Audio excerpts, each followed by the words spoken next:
All right. I don't know about you, but the last 10 days or so have been pretty mind bending for those of us who follow Elon's companies.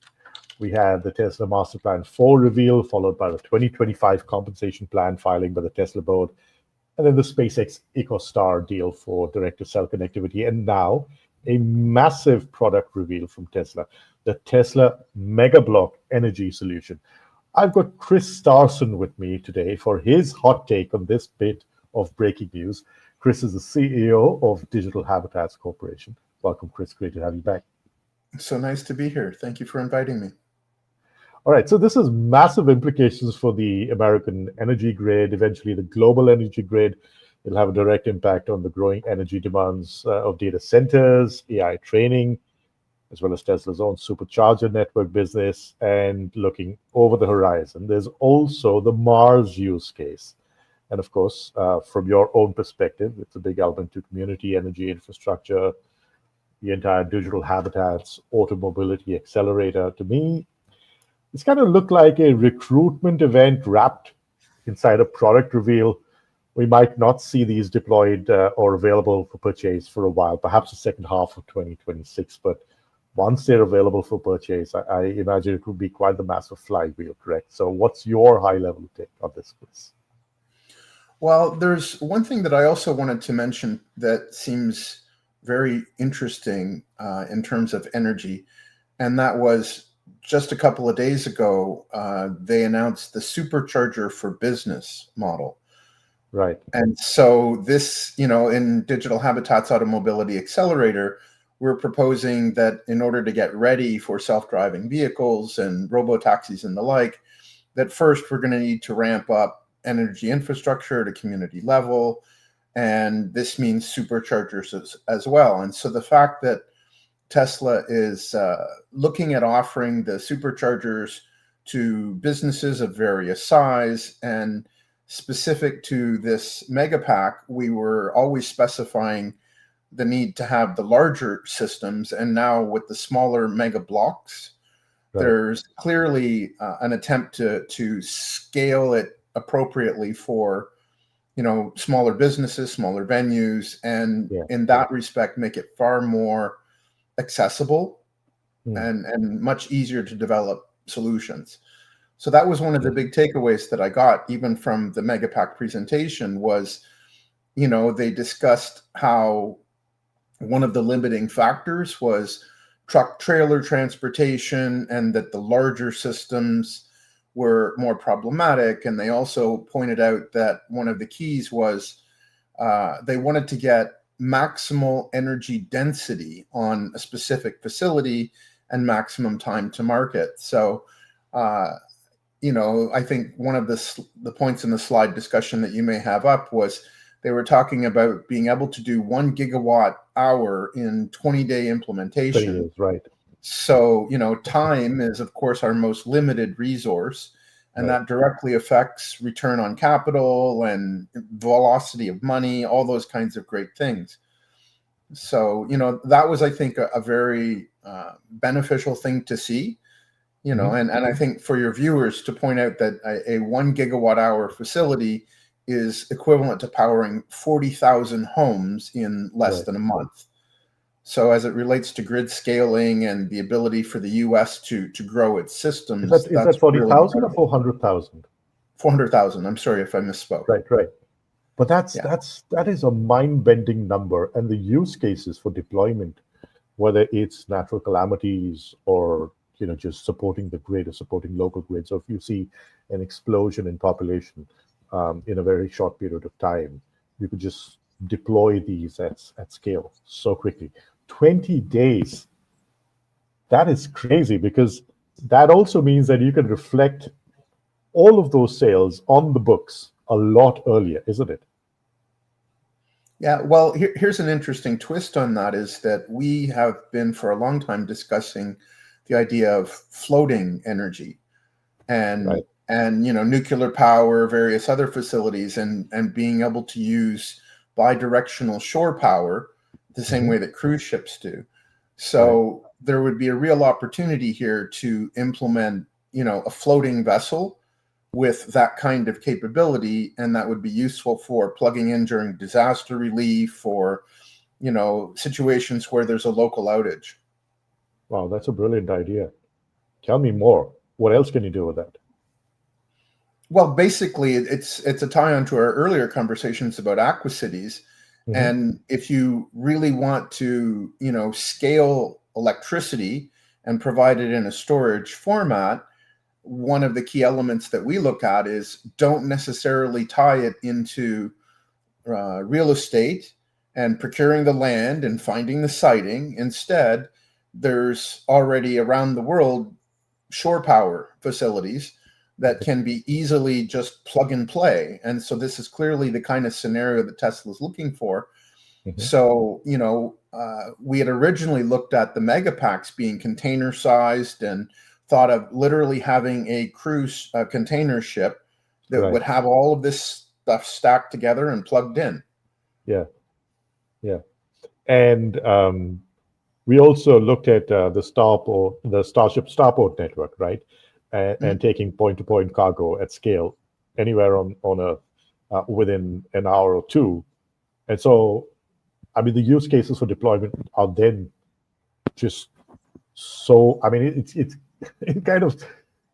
a bit crazy to think about where you can deploy energy solutions at scale if you kind of marry it with a small, let's say, a nuclear reactor, with these battery packs. You could just so easily deploy energy solutions for such a wide range of use cases, including military. And I know a lot of my viewers are more tech oriented, but then this is a reality. One of the first use cases of cutting edge technology is often in the military sphere.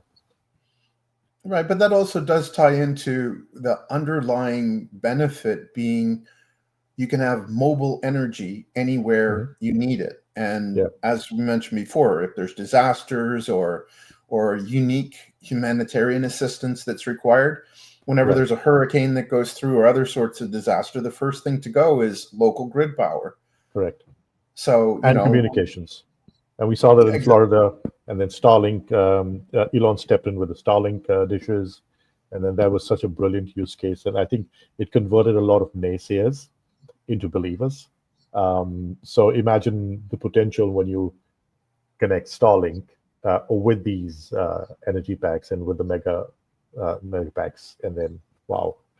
All right. So what does this do for AI? Because there's also this. It seems like it's a never-ending, insatiable appetite for energy. When it comes to data centers, AI training, how big of a change is this going to be in terms of finding that solution? Well, as you know, when they built the Colossus system, they basically tied a whole bunch of nat gas plants to megapacks. And that was because the megapacks are particularly effective at regulating the voltage and ensuring that there's a continuous supply of power. And from that particular example, it seemed pretty clear that you would want to use energy storage for every sort of data center to ensure it has the right amount of power at the right time, very much like a Tesla vehicle, regulates and supplies power to its own AI chips. So, this is the same as your cell phone. One of the things that people are often remiss in understanding is that they keep looking at grid electricity without storage, and yet every electronic device that we have has batteries. So I see, AI being irreversibly coupled with having its own energy supply and storage, and so at whatever scale you're looking at. So this is, I think, going to be another big demand for this product. And I think Elon's also mentioned that, you could effectively double the US energy capacity by simply using storage. So this might have been a precursor for him to sell more packs. Yeah, and that's a perfect segue to my next point. And I want to draw your attention to this really fascinating chart. This was brought up at the product reveal a few hours back. and it talks about the peaks and troughs. So there is so much of capacity in the existing grid that only gets maximized at peak demand, right? There's installed capacity that's not always being used. But if you can harness and store that peak capacity of the grid, installed capacity, when demand is low, and then push it out when demand is high, you could essentially go all out on installed capacity right now if the mega blocks were available. Yeah, and one other thing to point out is, of course, you look at places like China that's leading the world in solar and renewable generation. And, right. The world generally is moving more towards solar and wind and intermittent energy sources. Right. So every proposal has to have some sort of energy storage component to it for those kinds of technologies, right? So that transition alone means that you end up with a grid that is energy source agnostic and is mediated through various forms of energy storage. You know what? That just got me thinking about what happened, the blackout in Spain earlier this year. I don't know if you followed that really closely, but the underlying cause was grid instability because of a lack of inertia in the grid, because there was too much of a move towards renewables, and then you didn't have the traditional nuclear, gas, coal power plants that act as natural kind of buffers when there are massive fluctuations. And this is a perfect use case, because if you have these mega blocks deployed at scale, you would never have a repeat of that, or what we saw in Spain, Portugal, and southern France.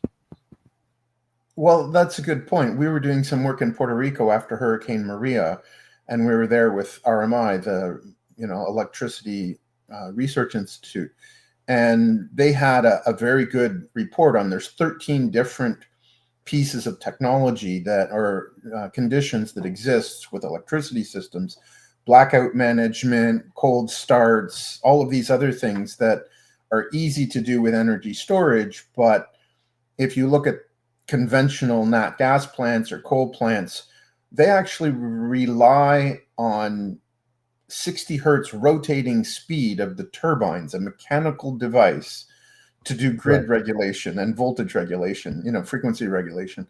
And that's something that is totally uncoupled when you move to a megapack type scenario. And one of the other things that I took out of today's presentation was conversations about Autobidder, energy arbitrage in systems, grid forming, all being done in tens of milliseconds. Yeah. So this would give the opportunity to move electricity anywhere in the nation to where it's needed through, battery storage. Yeah. And it's awesome. Just this is like jazz. I'm riffing off you. Okay. So, what you just said reminded me of the problem that I think XAI faced, or Tesla faced, with Colossus, and the fluctuations, the extremely rapid fluctuations in energy demands for the data center.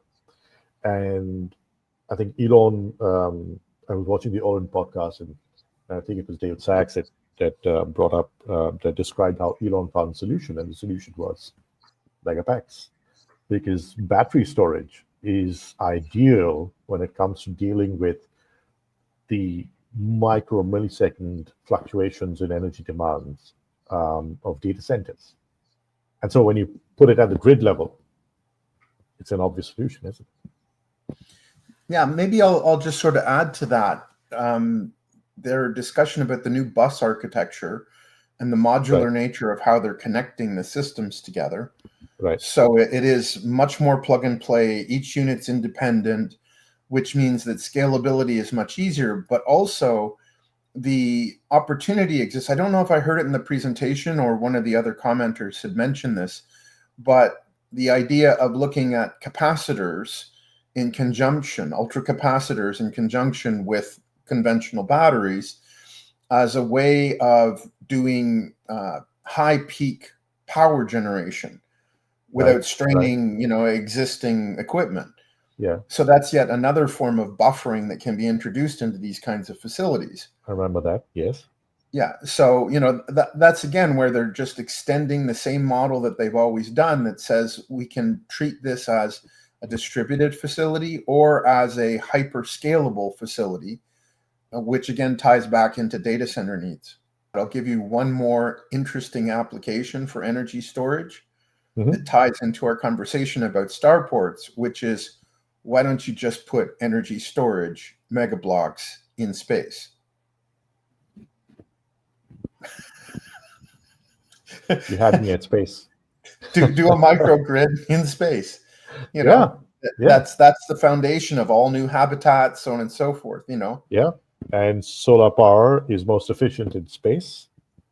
So you Yeah. can marry solar power with energy storage. You could take H2O, as Scott and I were discussing. Tell you what, let's leave that that's a delicious subject. Let's leave it for a separate chat. I don't want to give too much away right now, but I want to draw your attention to this post from Elon.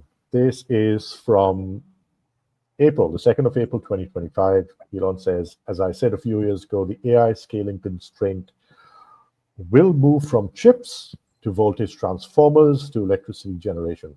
That is worrying for US leadership in AI long term.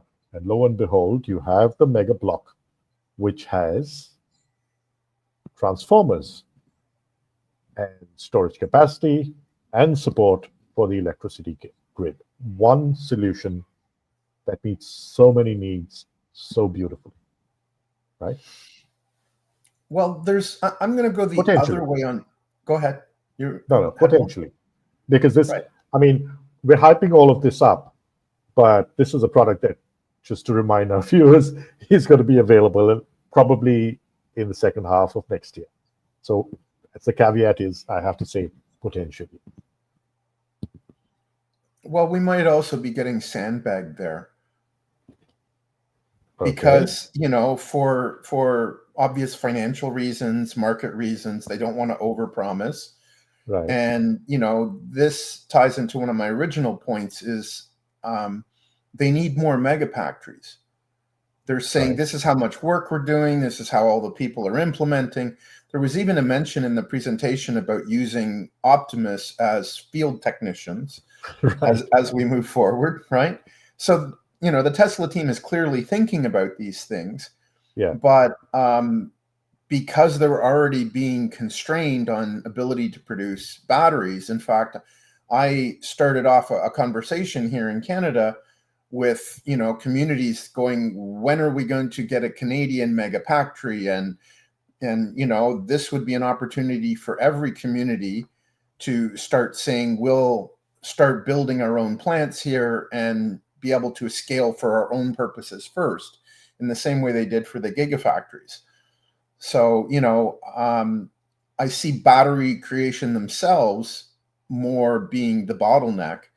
And, that has to be shared across vehicles and robots and other products.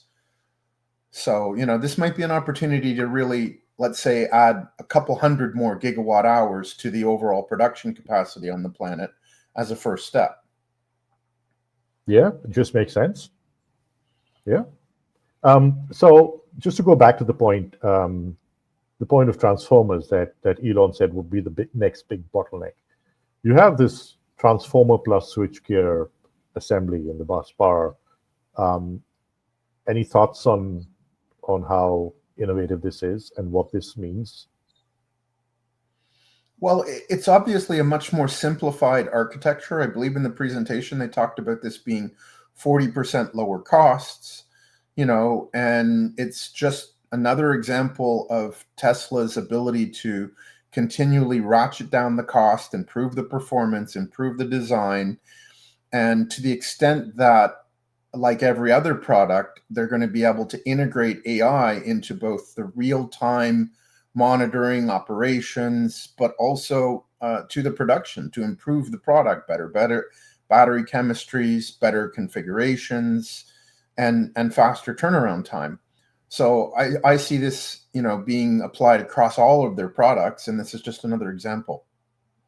Yeah, and the beauty of this is that you could just plug any of the entire range of power sources from coal to gas to hydroelectric, solar, thermal, geothermal, wind, all of that into this at scale. That's a really good point, because if we have an architecture where you've got energy source, then buffered by storage, and that storage itself uses AI chips to manage the entire facility, digital twinning, whatever the case may be. Yeah. I would think that, for example, AI5 chips are smart enough to not only run robots in cars, but to literally run the megapacks and all of the downstream and upstream energy requirements in real time. Right. And there's been this entire debate about every new model, every new iteration of the AI model is more energy intensive, and the demands keep increasing. And on the flip side, you've got the hardware, where every new product revealed by NVIDIA and others talks about reducing the need for energy, right? Energy consumption. But as we then scale out into from knowledge AI to real world physical AI with robots of all sorts interacting in the world, energy needs are going to skyrocket, right? Um, Looking out over the horizon, and there's a shameless plug again there for my channel. How do you see battery storage at the grid level transforming the global grid, not just America, because then that ties into economics, it ties into geopolitics, it ties into so many different things. I think there's a couple of things that we should observe. One is, while we're all talking about larger and larger data centers, gigawatt power levels and Colossus 2, and those are being used predominantly for training sets. It's been pretty clear that by the time we get to AI6, Elon's saying that, it will be inference and training Right. agnostic, one chipset, one piece of hardware. Mm-hmm. And you've got Jensen Huang saying he anticipates that inference is 1 billion times larger market than training. Right. Because we're eventually going to get to, let's say, some sort of diminishing returns on LLMs and other things, because they will in fact be superhuman intelligence, and the weakest link is the ability for people to ask the questions, right? It's a deep thought kind of thing. Right. So the other side of this is to, remind ourselves that Elon has said and claimed that Tesla chips have the highest inference per watt. And that's the underlying metric that we want to look at is, for a given chip, what is the amount of inference that can be done? What kind of response times can be done? In fact, I did a quick look at both the AI5 and the AI6 chips and some of the claims that are potentially coming around that. And while they're both, let's say a couple of 100 watts in power, if AI6 is roughly 2 to 3 times what 5 is, and 5 is already doing 250 billion parameter models, then, my assertion is that AI5 is the realization of AGI, and AI6, scheduled for 2028, is ASI. So, and that efficiency is going to be so much higher that in the practical sense, whether it's installed in a robot, a megapack, or any other autonomous product, you're going to have the core architecture for the physical hardware for superhuman intelligence at scale, but that would be implemented on a device basis, right? It's on an individual chipset and be deployed at community levels in a very decentralized way. So in that context, you wouldn't be looking at maybe a few ultra massive data centers.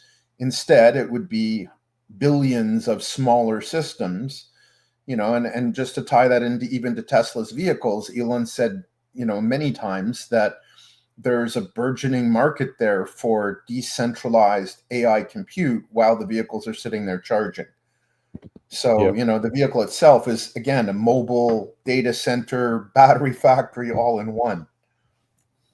43 terawatts. That's the number that was thrown out there at the presentation to move the world to a sustainable economy. Is that all on Earth, or is it also off world? What do you think? Well, I don't know about the off-world side of it for now, because, personally, my sense is that the off-world is going to be, and maybe we're skipping ahead to another conversation, but it's going to be synthetic life, not human life. Mhm. So as we look to Mars and things, it's clearly that we're looking at putting the robots there first and having no humans present.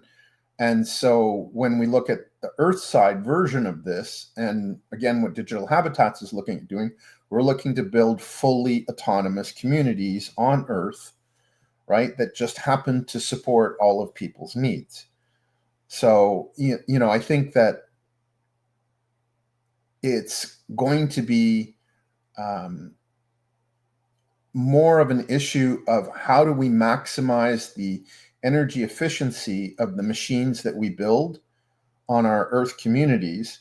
And it may turn out to be that there's massive waste in the way that we do it. In fact, we know it with fossil fuels and the like, that, there's a crazy amount of waste. So tying this back into the Megapack and its high efficiencies, there's very much a possibility that an average community will use a lot less energy going forward than it does now. Yeah, indeed.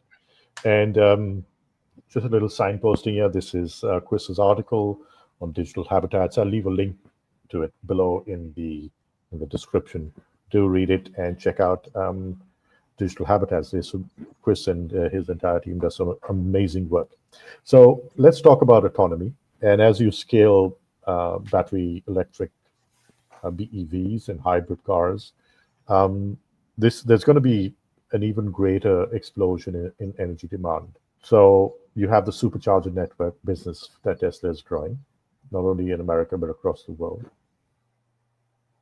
I would imagine that this is a perfect solution to deployment at scale, because Tesla is already known to be, I think, right up there and number one when it comes to deploying and maintenance and uptime of all its superchargers and the entire network. This takes that to a whole new level, doesn't it?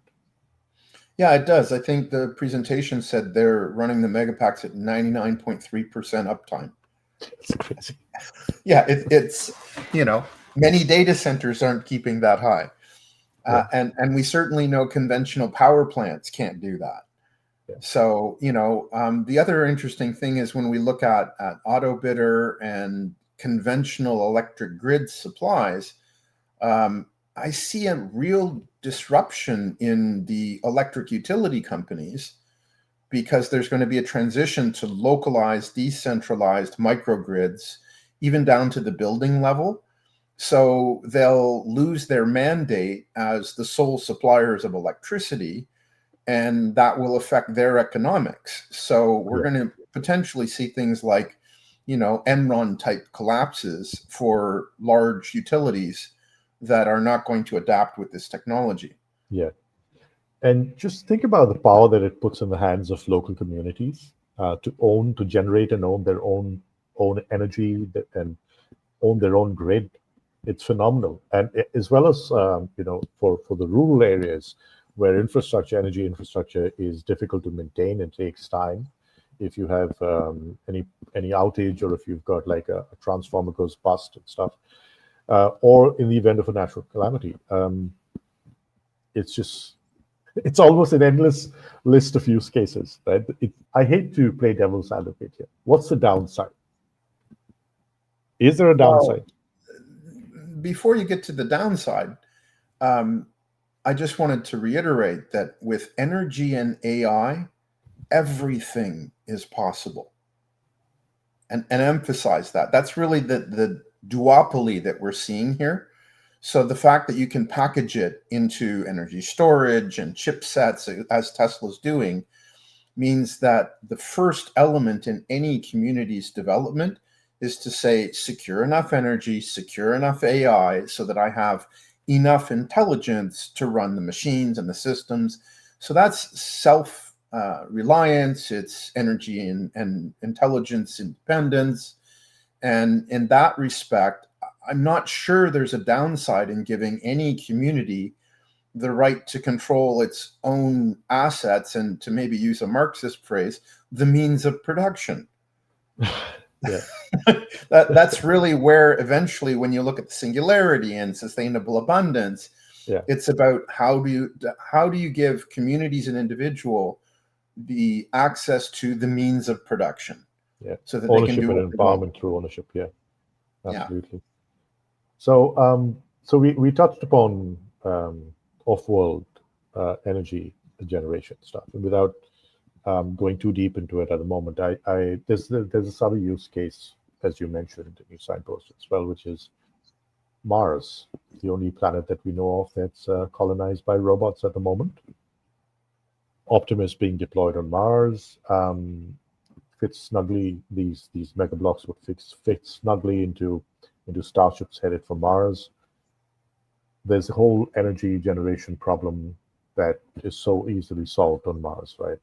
Yeah, but my personal opinion is that they're going to need SMRs. Sure. Yeah, and so again, you can use energy storage in conjunction with SMRs to do everything you need to do. Correct.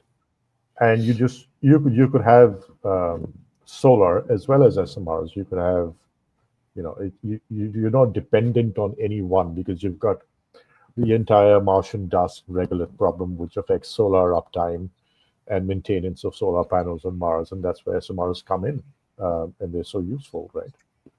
But you also have the distance of Mars and the square law. I think it's roughly a quarter of the energy intensity at Earth, right? And so, by that respect, if we take a little bit of a page from Starlink and their laser communications, there's yeah. even terrestrial conversations about having space-based solar and laser beaming, and they're getting fairly good efficiencies. It may sound a little unusual, but why not beam to something in Martian orbit, right? From Earth, or from Venus, for that matter. Let's not forget the moon, because it's so close that, setting up an incredibly large solar array on the moon would have all of the benefits and power the local lunar community, and at the same time, be able to do what we're discussing. Let's talk about the numbers. What does this do, and when does it do what it does, or hopefully will do, for the Tesla stock and the Tesla business? Really good question.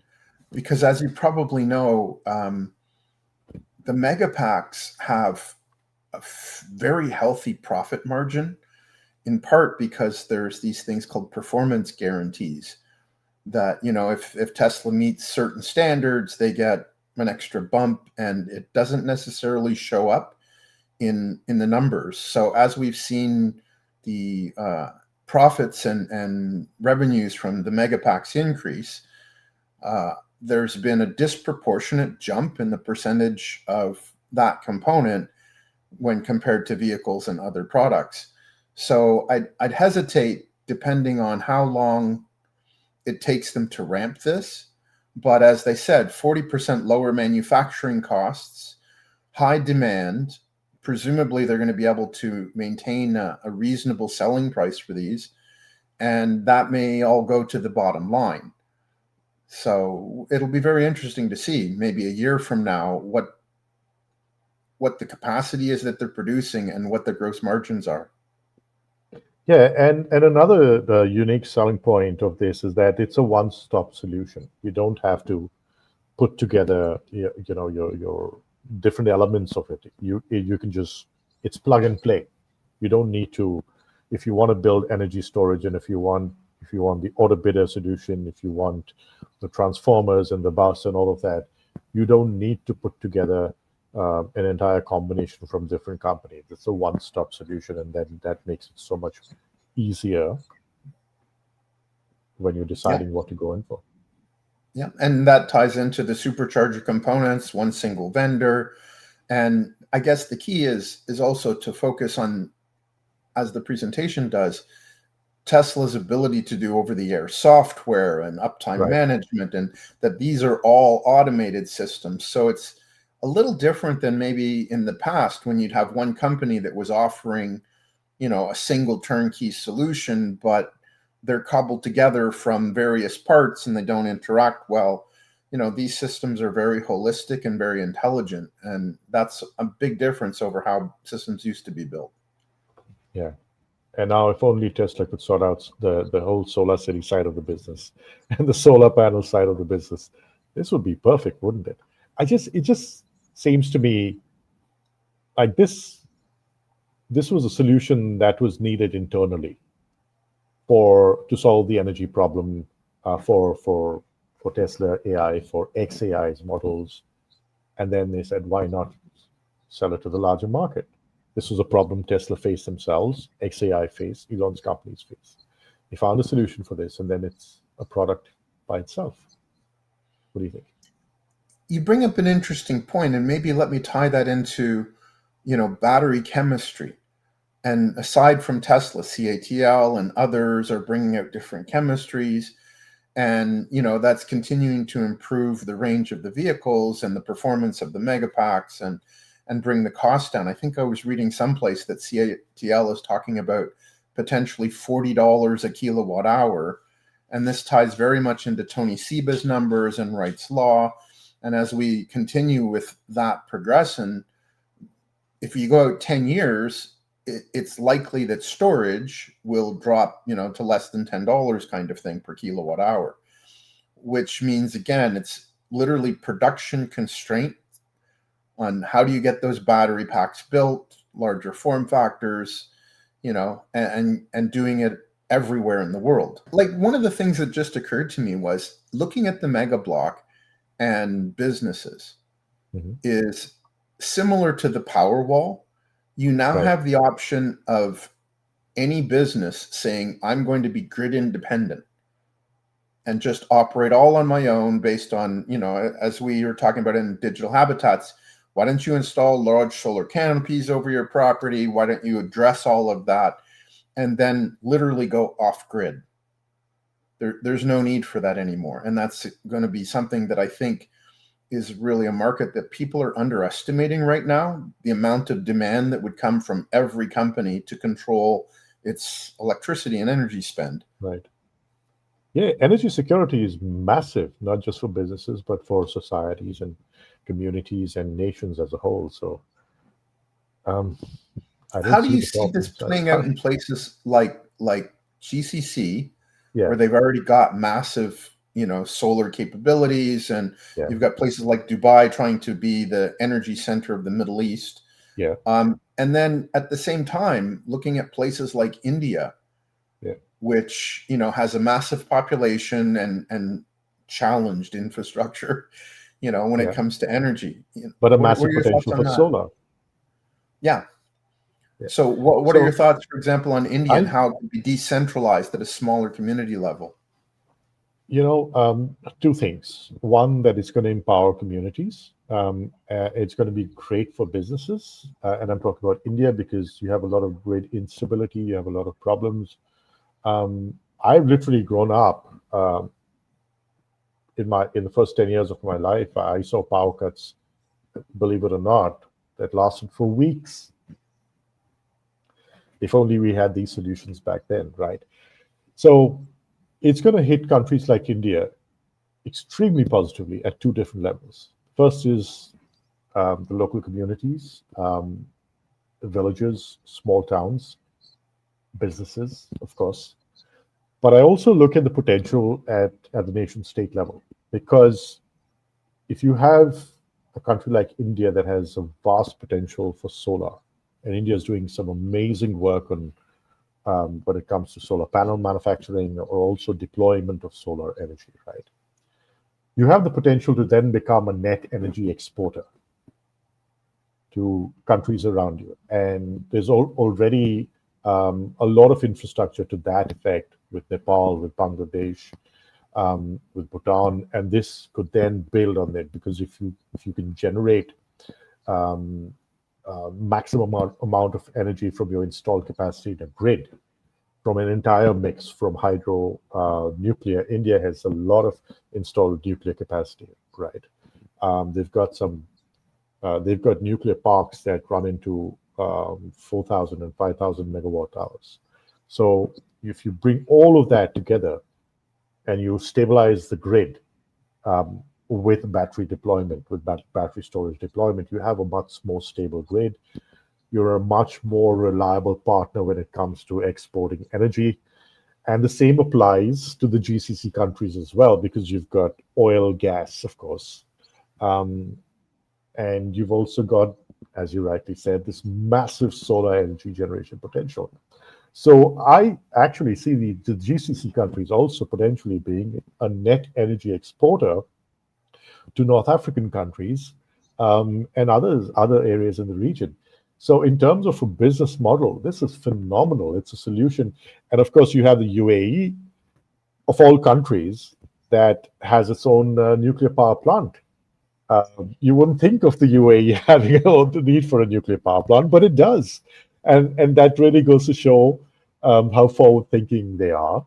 And the GCC, as I've always said, is one part of the world that is future ready, and they're so willing to open up to new ideas and deploy new ideas, whether it is eVTOLs for transport, Joby and Archer Aviation, whether it's investing in the latest technology, So I see massive, and Europe has an energy problem, so you could have other countries as well that end up being regional power generating centers and power exporting centers, and that at a nation state level, not like you could have it right from a local community level to a nation state level, where you become a net power exporter. And that is empowering, because it could change economies of countries that otherwise aren't doing that well, especially in the global south. It's so interesting that you should frame that, because as you know, I'm in Canada, I'm in Ontario, right. And we have the CANDU reactors, which is, I think, exactly the same ones as India. So Canada exported. India and Canada have a long history of close partnership in the nuclear field, and I think the CANDU reactors were one of the first, along with the Russian pressurized heavy water reactors from Rosatom. Yeah. So what's interesting is that in Ontario, we've got a premier that talks about putting Americans in the dark to address geopolitical issues. And yet Ontario is like 90-something% emission free, because they have massive hydroelectric supply and they have massive nuclear supply. And so they export tons and tons of energy to the US states. And, I've long held that the way around Canada's trade issues is to export energy, both in terms of what Alberta does, but also in terms of core electricity here. And that our topography, much like Norway, right, there's things like pumped hydro. I don't know if you're familiar with that concept, but I've been advocating for that in Canada, tying it with hydroelectric power and solar in the reservoirs to provide a system that would, of course, have energy storage attached to it. So those kinds of projects, I've been advocating that we should start installing every form of energy that we have with some sort of energy storage for regulation, as we discussed before. So it seemed that would be another way to grow the Canadian economy and domestic production and, buy Canadian kind of thing. So hopefully we'll get a government that's more amenable to that kind of vision than perhaps, trying to hurt the Americans, because that's counterproductive. And unfortunately in Canada, it's more than just geopolitics, is that we've had a, let's say, hijacking by political parties. This idea of, orange man bad, to be blunt, right? And it No, it literally, is what Mark it is. Carney won the Yeah. election Yeah. because the average Canadian went orange man bad. Yeah. You know, and so we've got a lot of propagandizing in our media and a lot of narratives that they don't really withhold scrutiny when you look Yeah. at reasonable relationships between nations and proper trade and all the things that we say we And want just to get pure to. self-interest. Yeah. I mean, I don't know if you heard that there was a whole campaign of elbows up, a hockey metaphor about, oh yeah, we're going to be tough with the Americans and we're Yeah, just going to I did. slam them into the boards. And it's like, okay, this is just propagandizing to your own people. It's just not Yeah. appropriate, you know. But anyway, Yeah. that's more challenging for me is how many people like Doug Ford and others that to pander to Canadian votes will go on the air and say, "Oh, I just hate that Donald Trump guy," because it gets them votes, and it's Yeah. just not helpful. Yeah, it's very short-term oriented. All right, so I think we'll have to leave it at that for the moment. It's always such a pleasure to talk to you, and I thoroughly enjoyed this chat. We should do a lot more hot takes. Thank you so much, Chris. Thank you as well. I appreciate your time.